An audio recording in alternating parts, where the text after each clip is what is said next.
تو یہ اس سودے کو ناجائز کر دے گی، صحیح ہے، جبکہ یہ شرط جو ہے وہ اس معاملے کے دوران ہی طے پائی کہ اس شرط کے ساتھ خریدتے ہیں۔ ٹھیک ہے،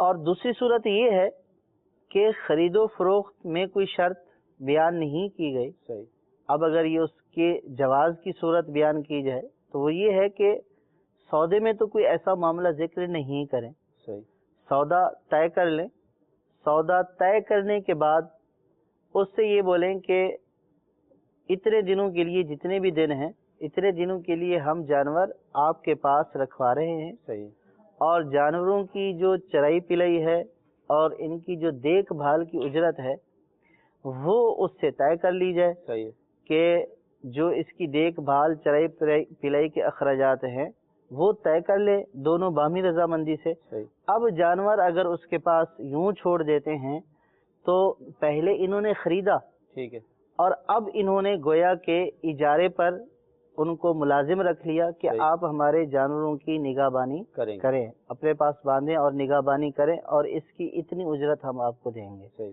تو یہ صورت جو ہے وہ جائز کی ہے۔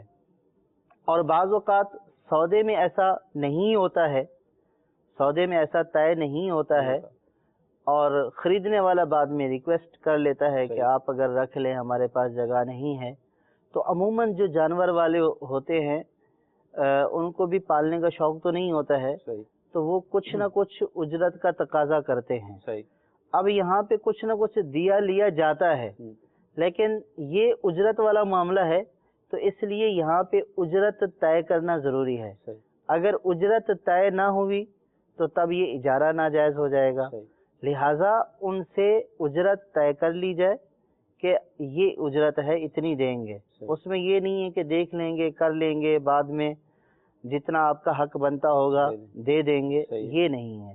اور یا تو اجارہ ان سے اجارہ کر لیا جائے، صحیح، اور اجارہ بھی یوں کیا جائے کہ اس کو مجہول نہ رکھا جائے، صحیح، اجرت کا تعین کیا جائے، دنوں کا تعین کیا جائے، اتنے دنوں کے لیے اتنی اجرت، صحیح، تو یہ صورت جواز کی ہو سکتی ہے۔ اور اگر واضح طور پر دونوں نے نفی کر دی کہ اجارہ وغیرہ نہیں ہے اور سامنے والا اپنی طرف سے یہ بولتا ہے کہ میں رکھوں گا، آپ سے کچھ نہیں لوں گا، یہ میرے پاس آپ باندھ دیں، میں اپنی طرف سے اس کو کھلاؤں گا پلاؤں گا، تو یہ اس کی ثوابدید کے اوپر ہے، ٹھیک ہے، اور اگر اچھی نیت سے کرے گا تو ثواب کا بھی مستحق ہوگا۔ ٹھیک، لیکن یہ صورت کم ہوتی ہے، عموماً وہی اجارے والی صورت ہوتی ہے، جی، تو پہلے خریداری کر لیں، بعد میں اس سے اس کا اجارہ کر لیں، لیکن اگر خریداری میں ہی یہ طے کر لیا، شرط کر لی، تو پھر یہ بیع ناجائز ہو جائے گی اور دونوں گناہ گار ہوں گے۔ مدنی چینل کے ناظرین، خرید و فروخت کے حوالے سے ہمیں دونوں صورتیں بیان کر دی گئیں کہ جائز صورت کیا ہے اور ناجائز صورت کیا ہے۔ اچھا حضور، یہ ارشاد فرمائیں کہ فی زمانہ مسلمان کی جو پہچان ہوتی ہے، جیسے الحمدللہ داڑھی ہے اور ایک حولیہ بھی ہوتا ہے، پہچان تو ختم ہوتی جا رہی ہے جس طرح کے حالات ہیں۔ اچھا، اب ایک تو یہ کہ پہچان نہیں ہے، دوسرا یہ کہ سامنے والے کا کنفرم پتہ ہے کہ یہ غیر مسلم ہے، تو اس سے خرید و فروخت کے حوالے سے کیا فرمائیں گے؟ ایسے ممالک بھی ہیں دنیا میں۔ غیر مسلم اگر مرتد نہیں ہے تو اس سے خرید و فروخت معاملات کیے جا سکتے ہیں، جائز ہے، شرعاً ان سے خرید و فروخت کرنا ناجائز نہیں ہے۔ ٹھیک ہے، مرتد آپ نے فرمایا، مرتد سے کیا مراد؟ مرتد وہ کہ جس نے اسلام قبول کیا جی جی، اور اسلام قبول کرنے کے بعد معاذ اللہ دین اسلام سے منحرف ہو گیا تو وہ شخص مرتد کہلاتا ہے، اس سے پھر خرید و فروخت جائز اس سے معاملات کی اجازت نہیں۔ ٹھیک۔ اچھا، ایسا بھی ہوتا ہے ہمارے معاشرے کے اندر کہ اگر کوئی چیز ہم خریدتے ہیں تو نقد لیں، ہاتھوں ہاتھ لیں تو اس کی قیمت کچھ ہوتی ہے، اگر ادھار لیں تو قیمت بڑھ جاتی ہے، تو یہ کرنا کیسا؟ سود تو نہیں ہوتا یہ؟ اس میں یہ ہے کہ جب چیز لی جا رہی ہے جی، تو شریعت کے قواعد و اصول کے مطابق، خرید و فروخت کے اصول کے مطابق قیمت کا متعین ہونا ضروری ہے، صحیح ہے، چاہے آپ نقد میں خرید رہے ہیں چاہے آپ ادھار میں خرید رہے ہیں، قیمت متعین ہو۔ اب اس میں یوں بھی ہو سکتا ہے کہ سامنے والے کو سودا کرتے وقت یہ بتایا جا سکتا ہے کہ اگر آپ مجھ سے جو ہے وہ نقد میں خریدیں گے تو فرض کیا یہ چیز آپ کو 100 روپے میں ملے گی. صحیح. اگر آپ ادھار لینا چاہیں گے تو 200 روپے میں ملے گی. صحیح. یہ تو اس کی طرف سے ایک جسٹ انفارمیشن ہے کہ یہ ہے. صحیح. لیکن اب سودا ڈن کس کے اوپر ہوا صحیح. اس کو طے کرنا ضروری ہے، یعنی کہ سودا نقد پر ہوا یا سودا ادھار پر ہوا. ٹھیک. اگر اتنا اس نے بولا دکاندار نے اور اس نے چیز اٹھا لی صحیح. اور یہ بولا کہ سوچ کر بتاتا ہوں اور چیز لے گیا، تو اب یہ جائز نہیں ہے. قیمت کا تعین ہو جائے، صحیح. اس بات کا تعین ہو جائے کہ نقد میں خریدی ہے یا ادھار میں خریدی ہے. صحیح. اور نقد میں خریدی ہے تو اب یہ 100 روپے میں آپ کو بیچی. ٹھیک ہے. اور اب سامنے والا یہ بولتا ہے کہ میں نے ادھار میں خرید رہا ہوں، تو اب یہ بولے کہ میں نے یہ چیز آپ کو 200 روپے میں بیچی. صحیح. تو اگر اس کا تعین کر لیتا ہے اور قیمت اس کی بڑھا دیتا ہے ادھار میں، تو یہ سود والا پہلو نہیں ہے کہ اس میں بیچنے والے کو اختیار ہے کہ وہ قیمت کم بھی کر سکتا ہے، زیادہ بھی کر سکتا ہے. اور بعض اوقات جو ہے وہ قسطوں پر چیز اس طرح لینے میں، میعادی چیز لینے میں یا میعاد دینے میں دکاندار کا فائدہ تو ہوتا ہی ہوتا ہے اور اس میں خریدنے والے کا بھی فائدہ ہوتا ہے. تو اب اس میں یہ ہوتا ہے کہ جب اس طرح کی میعادی چیز ہوتی ہے، میعاد مقرر کر دی جاتی ہے، قیمت بعد میں دی جاتی ہے، تو پھر دکاندار اپنے فائدے کو دیکھتے ہوئے چیز کی قیمت بڑھا دیتا ہے. تو یہ چیز کی قیمت جب مقابلے میں ہوگی تو یہ جائز ہے. اب اگر وہ یہ بولے کہ 100 روپے تو چیز کی قیمت ہے اور 100 روپے مدت کی قیمت ہے، تو یہ سود والی صورت ہو جائے گی.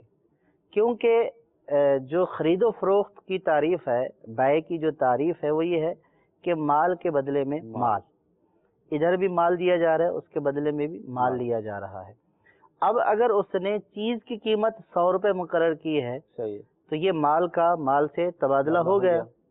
اب جو مدت کی وہ قیمت لے رہا ہے تو اب یہ مدت کی قیمت کسی چیز کے بدلے میں نہیں ہے، تو یہ سود ہو جائے گی. تو بہت سارے لوگ اس کو جو ہے وہ اس صورت کے اوپر قیاس کر لیتے ہیں کہ جب چیز کی قیمت متعین کر دی جائے، تو جب چیز کی قیمت ہی وہ بول رہا ہے 200 کی ہے، اگرچہ اس میں ضمناً مدت اضافہ ہو رہی ہے لیکن وہ 200 چیز کی قیمت لے رہا ہے، مدت کی قیمت نہیں لے رہا، تو شرعاً اس میں کوئی حرج نہیں ہے. بس تھوڑا سا ایک ٹیکنیکل فرق ہے، یعنی اس بات کا لحاظ رکھنا ہے کہ اب وہ چیز کی قیمت بڑھا دے کہ ٹھیک ہے آپ ادھار میں خرید رہے ہیں تو یہ چیز اب آپ کو 200 روپے کی ملے گی، یہ 200 روپے اس کی قیمت ہے. اب یہ نہیں بولے کہ 100 تو قیمت ہے اور 100 اس لیے اوپر زائد ہیں کہ آپ چونکہ مدت بڑھا رہے ہیں، اور پھر مدت جو قیمت ہے وہ متعین ہونی چاہیے. پھر ایسا نہیں ہے کہ وہ یہ بولے کہ فرض کیا طے ہوا کہ ٹھیک ہے 1 سال کے ادھار پر یہ چیز 200 روپے میں خریدی، اب چیز کی قیمت متعین ہوگی. اب اگر وہ 1 سال جو مدت بیان کی تھی اس میں اگر وہ ادا نہیں کر سکا، اب یہ بولے کہ جب اگر آپ ادا نہیں کر پائیں گے مدت بڑھتی جائے گی تو قیمت بھی بڑھتی جائے گی، یہ بھی ناجائز. تو قیمت ایک ہو، تعین ہو، مدت بڑھے یا گھٹے، اسی قیمت میں وہ چیز دی جائے، لی جائے، تو شرعاً اس میں کوئی حرج نہیں ہے. ظاہر ہے کہ جو خرید رہا ہے جب وہ چیز کی قیمت 200 سن رہا ہے اور اس کو یہ پتا ہے کہ یہ 100 والی چیز ہے اور یہ مجھے 200 روپے میں بیچی جا رہی ہے، اور اب یہ اس کے اوپر رضامندی کا اظہار کر رہا ہے، تو اللہ تعالیٰ بھی یہی ارشاد فرماتا ہے کہ خرید و فروخت تمہاری باہمی رضامندی سے ہے. تو یہ جو خرید و فروخت ہوئی ہے یہ باہمی رضامندی سے ہوئی ہے، اس میں شرعاً کوئی حرج نہیں. مدنی چینل کے ناظرین، پتہ یہ چلا کہ تھوڑا سا ٹیکنیکل معاملہ ہی ہوتا ہے، الفاظ کی وہ کہتے ہیں کہ آگے پیچھے کرنے سے معاملہ درست ہو سکتا ہے، لیکن علم دین کی کمی کی وجہ سے ایک سودا جو جائز ہونے جا رہا تھا وہ ناجائز کی طرف چلا جاتا ہے. اس سلسلے اس لیے رکھے جاتے ہیں تاکہ ہم لوگ سیکھیں کہ ہمیں چیزیں کس طرح خریدنی ہے اور کس طرح بیچنی ہے. دیکھیں اس میں بعض لوگ یہ بھی کہتے ہیں کہ الفاظ کا ہیر پھیر ہے، صرف الفاظ کا ہیر پھیر نہیں ہے. مطلب یہ ہے کہ ایک ناجائز پہلو ہے کہ ہم مدت کی قیمت لے رہے ہیں چونکہ ہمارے علم میں نہیں ہے کہ مدت کی قیمت تو کسی چیز کے بدلے میں نہیں ہے، کیونکہ ادھر پیسے ہیں ادھر مدت تو کوئی چیز نہیں ہے. قیمت لی جاتی ہے کسی چیز کی تو شرعی طور پر چیز اور چیز کی قیمت کا تعین کر دیا، تو اس اعتبار سے کہا کہ یہ ٹیکنیکل ہے یا لفظوں کے اعتبار سے ہے، لیکن اس کو بھی حقیقتاً یہ چیز کی قیمت ہی دینے والے کو یہی سمجھنا چاہیے کہ میں چیز کی قیمت ہی لے رہا ہوں اور دینے والے کو بھی ایک مدت کی قیمت نہیں صحیح، بلکہ چیز چیز کی قیمت دے رہا ہوں. ہاں اس نے مجھے رعایت دی ہے تو اس لیے اس چیز کی قیمت میں اضافہ کر دیا ہے. مدنی چینل کے ناظرین، بہت ساری ایسی صورتیں ہمارے معاشرے میں پائی جاتی ہیں کہ جس کو ہم جرمانہ کہتے ہیں. کسی چیز کی خرید و فروخت پر، یعنی اگر اتنی مدت میں دے دیا تو ٹھیک ہے، اس سے زیادہ اگر آپ نے مدت کر دی تو اتنا جو ہے وہ ڈن لگے گا، جرمانہ لگے گا. اس سے متعلق بھی سوالات آئی ہیں، وہ سوالات بھی ہم شامل کرتے ہیں. کسی شخص نے موبائل خریدا اور کہا، مطلب جس نے بیچا موبائل، جو بائے تھا، اس نے کہا کہ بھئی 3 دن کے اندر اگر آپ مطلب موبائل واپسی لائیں گے تو 1000 روپے، اور 3 دن کے بعد لائیں گے تو جرمانہ مزید بڑھ جائے گا. تو اس حوالے سے کیا فرمائیں گے؟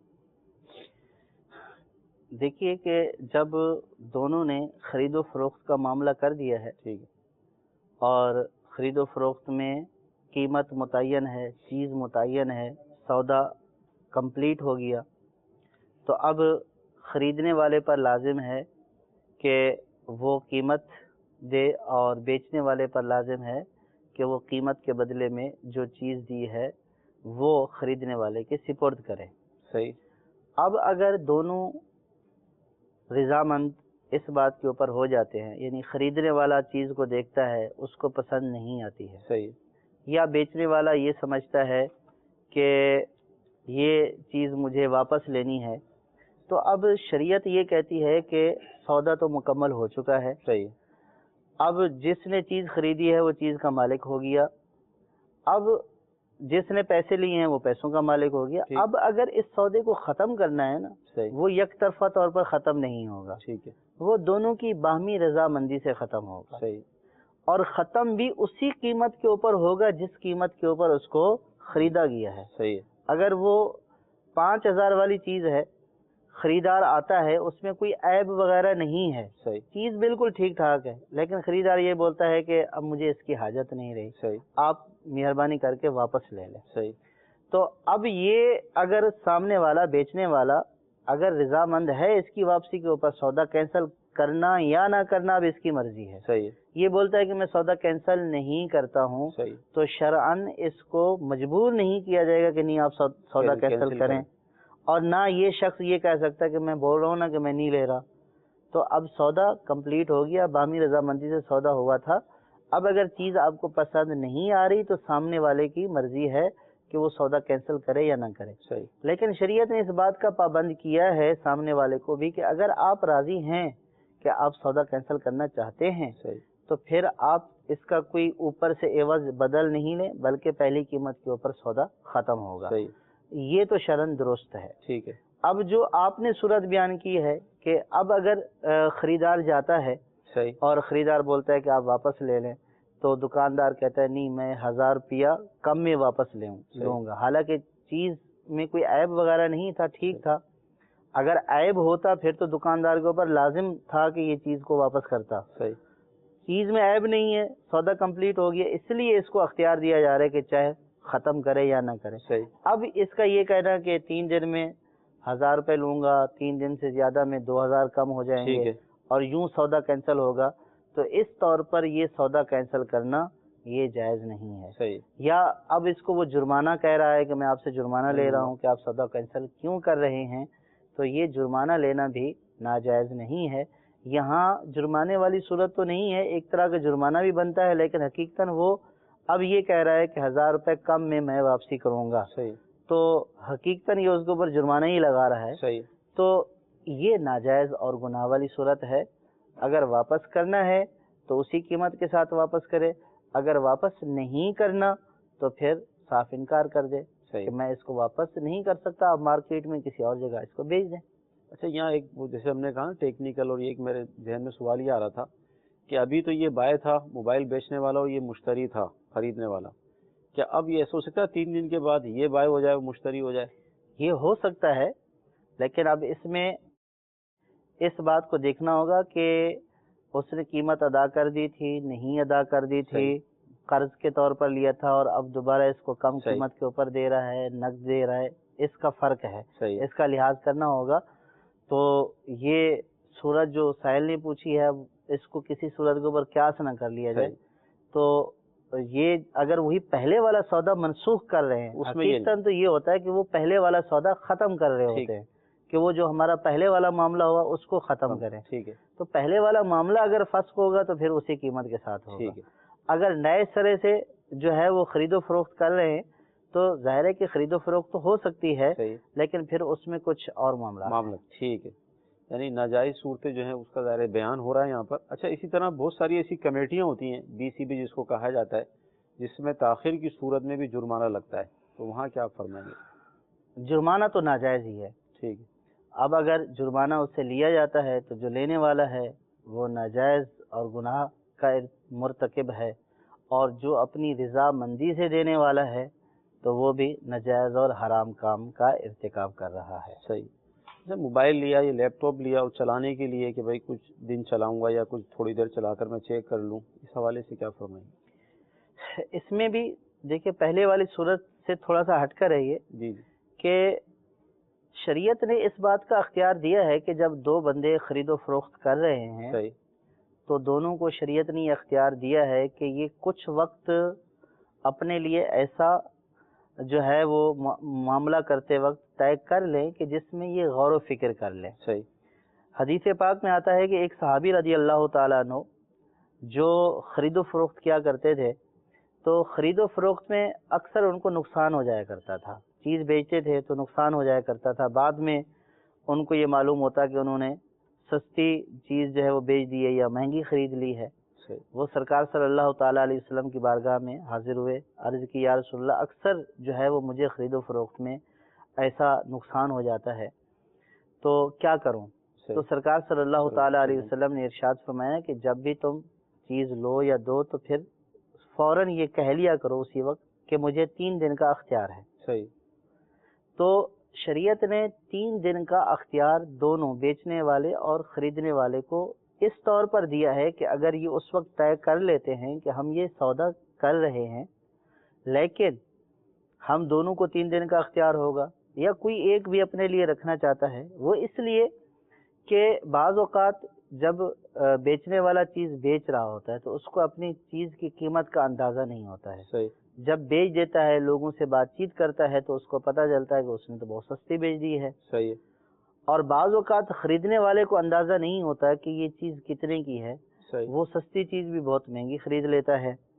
تو شریعت نے دونوں کو وقت دیا ہے، یعنی کہ دونوں کا لحاظ رکھا ہے کہ اگر سودا کرتے وقت یہ دونوں اپنے لیے یہ اختیار لے لیں کہ ہمیں غور و فکر کرنے کا اختیار دے دیا جائے، اور اس کا شریعت نے ٹائم 3 دن یا 3 دن سے کم میں بھی مقرر کیا. 1 دن کا بھی ہو سکتا ہے، 2 دن کا ہو سکتا ہے، 3 دن کا ہو سکتا ہے، لیکن 3 دن سے زیادہ کا اختیار نہیں ہو سکتا ہے کہ آپ جو ہے وہ 2 دن مجھے سوچنے کے لیے دے دیں تو میں اس کو سوچ کر پھر آپ کو بتاتا ہوں، تو اس وقت ہمارا سودا ڈن ہوگا. صحیح. تو اب یہ اگر اختیار لے لیا ہے اور اختیار لینے کے بعد اس کو یہ سمجھ میں آتا ہے کہ یہ چیز اس کو وارے نہیں آتی ہے، مہنگی لے لی ہے، سستی لے لی ہے، یا اس کی ضرورت نہیں ہے، تو یہ اس اختیار کو اختیار کر سکتا ہے کہ بھئی میں نے یہ سودا نہیں کرنا ہے. اگر بیچنے والے نے بھی یہ اختیار اپنے لیے رکھا ہے تو وہ بھی اس مدت کے اندر یہ کہہ سکتا ہے کہ یہ سودا میں واپس کرتا ہوں، ہم نے یہ ڈیل نہیں کرنی ہے. یہاں تک تو اختیار ہے. تو اگر یہ اختیار حاصل کر لیا تھا اور اب جو ہے وہ چیز اس کے پاس آ گئی ہے، اور اب چلانے سے بھی مراد کیا ہے؟ اب چلانے سے مراد یہ ہے کہ فرض کر کسی نے ایک سافٹ ویئر بنانا ہے، اس کو 3 دن کی حاجت ہے. 3 دن میں سافٹ ویئر ایک بنا لے گا تو وہ تو پھر کسی کے پاس بھی جائے گا اور جو ہے وہ 3 دن کے لے گا اور کام کرے گا. تو اس میں جو اجازت ہوتی ہے وہ اس کو دیکھنے کی، چیک کرنے کی، کہ بعض اوقات ایسے جو ہے وہ فنکشن ہوتے ہیں کہ ہاں یہ اس میں موجود ہے نہیں، ان سے اجازت لے لے کہ میں اس طور پر اس کا استعمال کروں گا اور 3 دن کا اختیار مجھے ہوگا. تو اب اگر یہ سامنے والا بیچنے والا اس کو یہ اختیار دے دیتا ہے اور یہ 3 دن کے اندر اس کو فیصلہ کر کے دے دیتا ہے کہ میں نے خریدنا ہے نہیں خریدنا، تو تب تو جائز ہے. لیکن اگر کوئی ایسا اختیار نہیں تھا، سودا مطلق ہوا، کوئی اختیار کا ذکر نہیں تھا، اور اب اگر یہ خریدنے کے بعد تھوڑی دیر بعد بھی واپس جاتا ہے کہ جی مجھے نہیں لینا، مجھے ابھی سمجھ میں آئی ہے، جیسے بہت سارے لوگ دکانداروں کو یہ شکایت ہوتی ہے کہ بہت سارے لوگ جب گھر جاتے ہیں تو پھر گھر سے واپس آ جاتے ہیں کہ یہ چیز ہماری ضرورت نہیں ہے.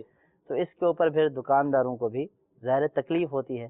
لیکن شرعی نقطۂ نظر یہی ہے کہ چیز اگر کوئی ایسا اختیار نہیں تھا تو سودا مکمل ہو چکا ہے، اب واپس کرنے یا نہ کرنے میں دکاندار کی مرضی ہے. ہاں اگر چیز کے اندر عیب تھا، گھر میں جا کر پتہ چلا یا بعد میں پتہ چلا عیب تھا، تو اب اس صورت میں عیب کی وجہ سے اس کو بہر صورت واپس کرنا ہوگا. اور چیز سے پہلے سے عیب تھا، اس کے پاس سے جا کر عیب پیدا نہیں ہوا، پہلے سے عیب تھا، تو اب اس صورت میں اس کو واپس کرنا ہوگا. ورنہ عیب نہیں تھا، چیز درست ہے، اب سامنے والا یہ کہتا ہے کہ مجھے نہیں خریدنی، ضرورت نہیں ہے، تو اب بیچنے والے کو اختیار ہے کہ وہ مطلقاً منع کر دے کہ مجھے واپس نہیں کرنی. صحیح. اسے آقا علیہ الصلوۃ والسلام کی آپ نے ارشاد فرمایا کہ سرکار نے فرمایا کہ اختیار لے لو. وہ دور بڑا مقدس دور تھا، صحابہ کا دور تھا. ابھی جس طرح کے حالات ہیں مطلب آپ کے سامنے ہی ہیں، تو مطلب بائع کو کیا تحفظ ملے گا؟ دیکھیے اختیار لینے کا مطلب یہ نہیں ہے کہ وہ جو بھی چاہے کرے، وہ اختیار بھی شریعت کے قیدوں اور ضابطوں کے اندر ہے نا. ہاں اب اس میں اختیار والی صورت میں ایسا نہیں ہے کہ اس نے بول دیا مجھے اختیار ہے تو اب اس کے اوپر واجب ہو گیا کہ بھئی اختیار اس کو دینا ہی دینا ہے. یہ اختیار بھی اس کی رضامندی سے ہوگا. اور جب شریعت نے یہ دیا ہے، آپشن دیا ہے کہ دونوں سوچ سمجھ لیں، اور ظاہر ہے کہ اب اس کو تحفظ ہے تو وہ ایسے بندے کو تو اختیار نہیں دے گا نا کہ جس کے بارے میں اس کو شک ہو کہ یہ واپس آئے گا بھی یہ نہیں آئے گا. ہاں لیکن اگر کوئی ایسی گارنٹی ہے، کوئی ایسی صورت ہے کہ جس میں اس کو یقین ہے کہ یہ واپس کرے گا یا ذاتی طور پر جانتا ہے، یعنی شرعاً یہ آپشن تو موجود ہے، لیکن سامنے والا جو بیچنے والا ہے اس کو شریعت نے اختیار دیا ہے، وہ یہ بولے کہ میں اس اختیار کے اوپر تو چیز نہیں دیتا ہوں، آپ مجھ سے ابھی چاہیں تو آپ سودا ڈن کر لیں، ورنہ اس طرح میں نہیں دیتا ہوں. تو یہ واجب نہیں ہو جاتا ہے دونوں کے اوپر، یہ دونوں کی باہمی رضامندی سے ہی ہوگا. دونوں رضامند ہوں گے، یہ اختیار دے گا تو اس کو اختیار ملے گا نا. اگر یہ اختیار دے ہی نہیں رہا تو صرف خریدنے والے کے بولنے سے یہ حاصل نہیں ہوگا. میں یہی سوچ رہا تھا کہ مشتری کو مطلب زیادہ مطلب تحفظ ہے یا بائع کو بھی کچھ ملے گا، تو آپ کی اس گفتگو سے پتہ چلا کہ دونوں کو تحفظ دیے گئے. بالکل تحفظ دیا گیا، یہ اختیار دے گا تو اس کو اختیار حاصل ہوگا، اس کے اختیار دیے بغیر تو اس کو اختیار حاصل نہیں ہوگا. ٹھیک ہے. مزید چلے گئے ناظرین، کتنی زبردست گفتگو اس حوالے سے چل رہی ہے. مزید انشاءاللہ ہم اس پر کلام کریں گے. آئیے آپ کی کالز کو بھی شامل کرتے ہیں. محمد رمضان فیصل آباد سے. میرا سوال یہ ہے کہ میں نے کسی دوست کو 2-3 لاکھ روپے دیے ہیں، وہ مجھے پرافٹ دے دیتا ہے، وہ کاروبار کرتا ہے تاکہ میں انویسٹ کرتا ہے، جو بھی کوئی اس میں اس کو فائدہ آئے اس لحاظ سے مجھے وہ پیسے دے دیتا ہے. مثلاً 2-3 لاکھ کے بدلے 2,000 دے دیا، 6,000 دے دیا، 5 دے دیا، مختلف اس طرح. تو اس میں کوئی غلط تو نہیں ہے؟ بس یہ کنفرم کرنا ہے. انشاءاللہ عرض کرتے ہیں. جی اگلی کال. عاشق حسین اطاری لاہور مدینہ سے عرض کروں. دارالفتہ اہل سنت میں مفتی صاحب سے سوال ہوتے ہیں، سنا ہے کہ جو چیز وزن کر کے دی جاتی ہے اسے خریدتے ہوئے یوں کہا جائے، مثلاً کوئی پھل 50 روپے کلو ہے تو یہ کہنے کی بجائے کہ 1 کلو دے دیجیے، یوں کہا جائے کہ 50 روپے کے پھل دے دیجیے. تو اس میں کیا حکمت ہے؟ نیز اگر بیچنے والا 1 کلو گرام خریدنے پر کچھ زائد دے دے، مثلاً 100 گرام یا 200 گرام، تو بیچنے والے کا وہ زائد دینا اور خریدنے والے کا زائد لینا کیسا؟ جی اگلی کال.